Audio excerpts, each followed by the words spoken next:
Justice Department spokesman during the Obama administration, now an MSNBC justice and security analyst. David French, a senior writer at National Review, is also an attorney. Nick Ackerman is a former U.S. attorney and prosecutor during Watergate. So much to get to. But David, let me start with you. I mean, does it worry you that a member of the president's legal team had such a difficult time answering what was a pretty straightforward question and denied in a kind of a convoluted way saying what clearly he had said? Well, what you have here is, once again, a member of the president's defense team trying to clean up one of his tweet messes. So the president tweeted something out that was very, very declarative, that may have been ahead of the facts. We don't even really know. We have leaked reports that contradict or that support the president's tweet. His legal team is saying that that's not true. So we have confusion. We don't know where things are right now, and this is typical of this investigation so far. Well, I mean, yeah, this investigation, meaning the Mueller investigation and several others that are going on in Congress, for example, Matt, but you've been pretty dismissive online, not just of Jay Sekulow, but of what you call the entire legal dream team. Why? Well, you know, usually if you're under criminal investigation, as the president is, and again, he may not have been notified of it, which is apparently what Jay Sekulow was saying, but I think based on NBC's reporting, the Post reporting, we can fairly definitively say that he is under criminal investigation. If you're under that investigation, you want to hire a criminal attorney, you want to hire a top criminal attorney, and the president has hired Mark Kasowitz, attorney with civil experience, suing people in New York, Jay Sekulow, attorney who apparently never done criminal cases, but has spent a lot of time talking mostly on conservative media over the years. And he's hired another attorney who's done some criminal work in the past, but has left a firm several years ago, is kind of out on his own now, doesn't bring the serious resources you need to this kind of case. It just drives this question. You know, obviously we've heard that he's having a hard time finding people that will work for him, but why hasn't he added a real high-powered, white-collar litigator to handle this case the way that, for example, Jared Kushner is doing, as you said in your intro? It is a bizarre experience that a president in this much potential legal jeopardy is treating it so unseriously. Yeah, I want to go back to Jared Kushner, but Nick, MSNBC did rerun this weekend its special on Watergate, so I was reminded of all the players then and the names. I mean, the names of everybody involved. A lot of obviously very big players in the legal world. Is Matt right about that? Are you a little surprised at the way this has all gone so far? Yeah, I'm totally shocked. I would think he'd have a real well-seasoned white-collar criminal defense lawyer. There is nobody on his team that really works within the federal criminal system. And you would think there would be. I mean, whether Trump says he's under investigation or he doesn't say he's under investigation, the fact of the matter is he's under investigation, just by virtue of what he has admitted to with respect to his meetings and firing of former FBI Director Comey. So he needs somebody out there coordinating the defense team. Now, the problem with coordinating is, I think coordinating and Donald Trump don't actually go together. I don't think you could get Donald Trump to coordinate anything that would make any strategic sense here. Well, which brings me, David, to something you wrote recently for the National Review, and I'm going to quote you here.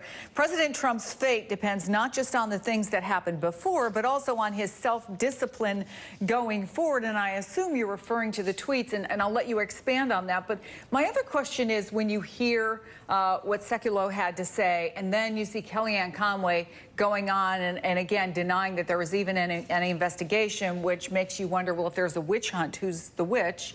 I mean, why is the president so upset if it's not him?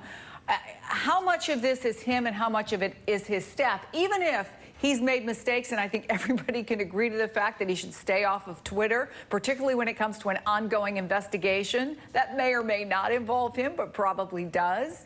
What about the way his team has handled this? And can anybody do what you've asked them to do, give him some self-discipline going forward? Well, who knows? I'm not optimistic about that.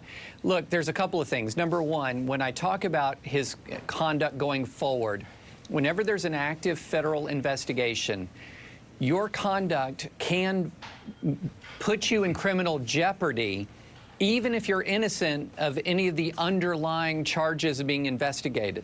We've seen this happen again and again with Martha Stewart, for example, and for Scooter Libby. Now, one thing I think you're seeing in the president's spokespeople is their PR strategy is, in a lot of ways, also their legal strategy. Because let's not forget that impeachment is a political process. This is something that the political branches of government do.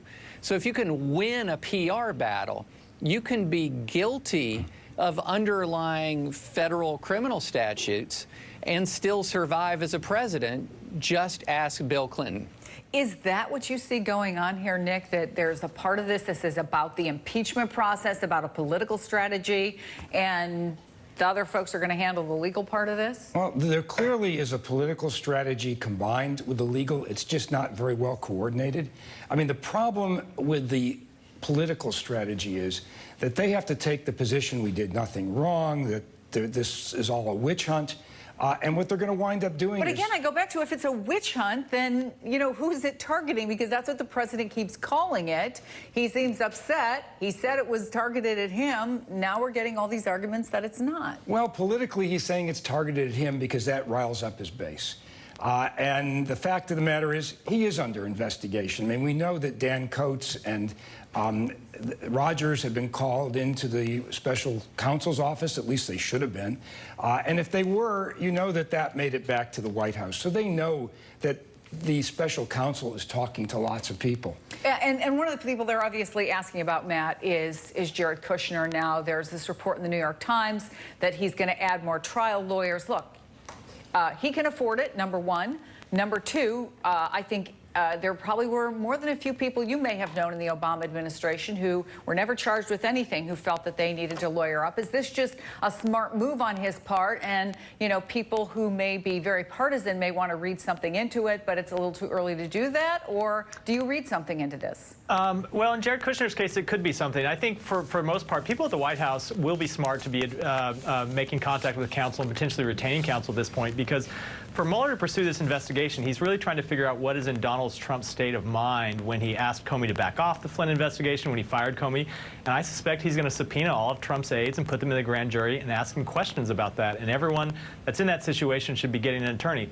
But Jared Kushner has his own personal legal exposure as well. Don't forget, it's been reported that he is under scrutiny for his own ties, potentially, to Russian businessmen, for the meeting he held with Ambassador Kislyak that he did not disclose on his security form. That is, if you knowingly, hide that kind of information, that is a federal crime. So Kushner is both a witness to other crimes and potentially has his own legal exposure. So I think, he is making the wise choice that you're probably going to see other White House aides make in the coming weeks, which is to go out and find a seasoned, experienced criminal attorney to help advise him through this situation. Matt Miller, David French, Nick Ackerman, gentlemen, thanks to all of you. Appreciate it.